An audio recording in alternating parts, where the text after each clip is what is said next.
प्यारे दोस्तों नमस्ते। आइए हम सुनते हैं श्री राम जी की कहानी। कहानी शुरू करने से पहले आप मेरे YouTube चैनल पर नए हो तो मेरे YouTube चैनल को सब्सक्राइब करें।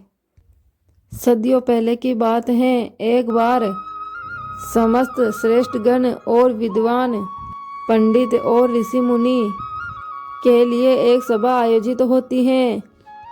जिस सभा में महर्षि वशिष्ठ, विश्वामित्र और नारद जैसे कई महान विद्वान शामिल होते हैं।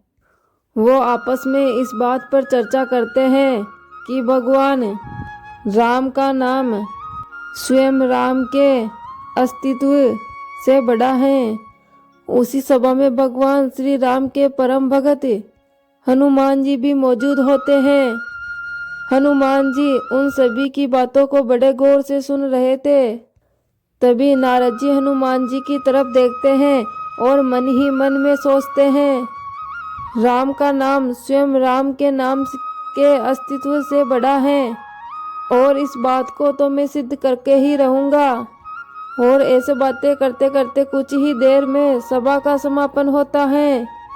सभी ऋषिगण वहाँ से प्रस्थान के लिए खड़े होते हैं तो हनुमान जी सभी के अभिनंदन के लिए खड़े होते हैं।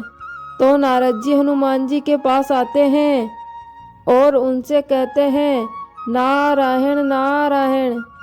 क्या बात है हनुमान जी, आप सभी ऋषि मुनियों का आदर करते हैं।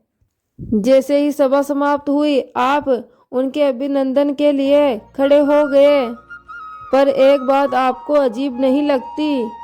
हनुमान जी नारद जी की बात सुनकर बोलते हैं, कौन सी बात देव ऋषि जी, आप अपनी बात को स्पष्ट कीजिए, ऐसे घुमाओ फिरा के बात मत कीजिए। नारद जी बोलते हैं, ऋषि विश्वामित्र तो एक राजा हैं और एक राजा का ऋषि के रूप में अभिनंदन कैसा, मुझे तो ये बात ठीक नहीं लगती। हनुमान जी नारद जी की इस बात को भली भांति समझ जाते हैं कि वो क्या करना चाहते हैं। इसीलिए जब वहाँ से सभी ऋषिगण वहाँ से प्रस्थान करते हैं तो हनुमान जी उन सभी का हाथ जोड़कर अभिनंदन करते हैं। लेकिन ऋषि विश्वामित्र के जाने पर हनुमान जी ऐसा नहीं करते हैं। इससे ऋषि विश्वामित्र अपना अपमान समझकर बहुत क्रोधित होते हैं और वो चिल्लाते हुए राम के पास जाते हैं और राम से कहते हैं, हे राम, तुम्हारे भगत हनुमान ने मेरे अलावा सभी ऋषि मुनियों का अभिनंदन किया है और जानबूझकर मेरी अनदेखी की है और इसका दंड तो उसको मिलना ही चाहिए। ऋषि विश्वामित्र भगवान श्री राम के गुरु थे, जबकि हनुमान उनके प्रिय भगत थे। अब उनके लिए दोनों ही महत्वपूर्ण थे, पर इस संसार में सबसे बड़ा स्थान गुरु का होता है। इसलिए राम अपने गुरु विश्वामित्र की बातों का अवहेलना नहीं करते हैं। काफी सोच विचार के बाद श्री राम विश्वामित्र से कहते हैं, हे गुरुदेव, आप ही बताइए, इस अवहेलना के बदले हनुमान को क्या दंड दिया जाए। उनकी बात सुन विश्वामित्र क्रोधित हो जाते हैं और विश्वामित्र के ऊंचे स्वर से पूरी सभा कांप जाती है। राम, हनुमान को मृत्युदंड दिया जाए और इसे मृत्युदंड तुम्हारे हाथों दिया जाए, यही हनुमान की सजा है। ऐसी बात अपने गुरुदेव के मुंह से सुनके श्री राम आश्चर्यचकित हो जाते हैं और हनुमान के प्रति अपार प्रेम होते हुए भी ऋषि विश्वामित्र की बात का समर्थन करने पर भी श्री राम विवश होकर कहते हैं, हनुमान, तुम्हारा यह दंड क्षमा योग्य नहीं है, तुम्हें मृत्युदंड अवश्य दिया जाएगा। हनुमान जी श्री राम की बात सुनकर बोलते हैं, जैसी आपकी इच्छा प्रभु।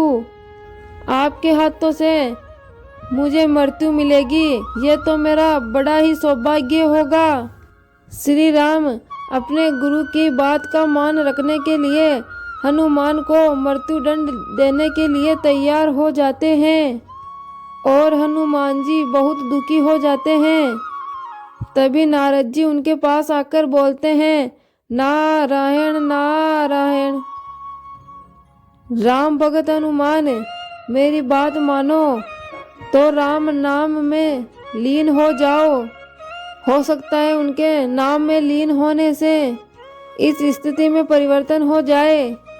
नारद की बात मानकर हनुमान जी जंगल में एक पेड़ के नीचे बैठकर राम नाम का जप करने लगते हैं।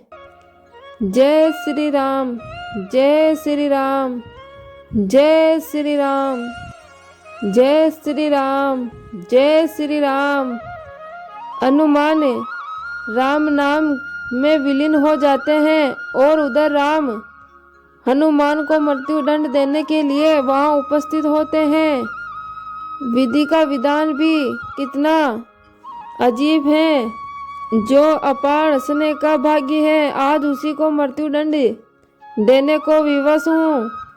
भगवान राम अपने ख्यालों में खोए हुए थे, तभी उनको अपने गुरु विश्वामित्र के अपमान का स्मरण हो जाता है और वो क्रोधित अवस्था में आकर अपना बाण निकालकर हनुमान की तरफ छोड़ देते हैं, लेकिन उनके बाणों का हनुमान पर कोई असर नहीं होता।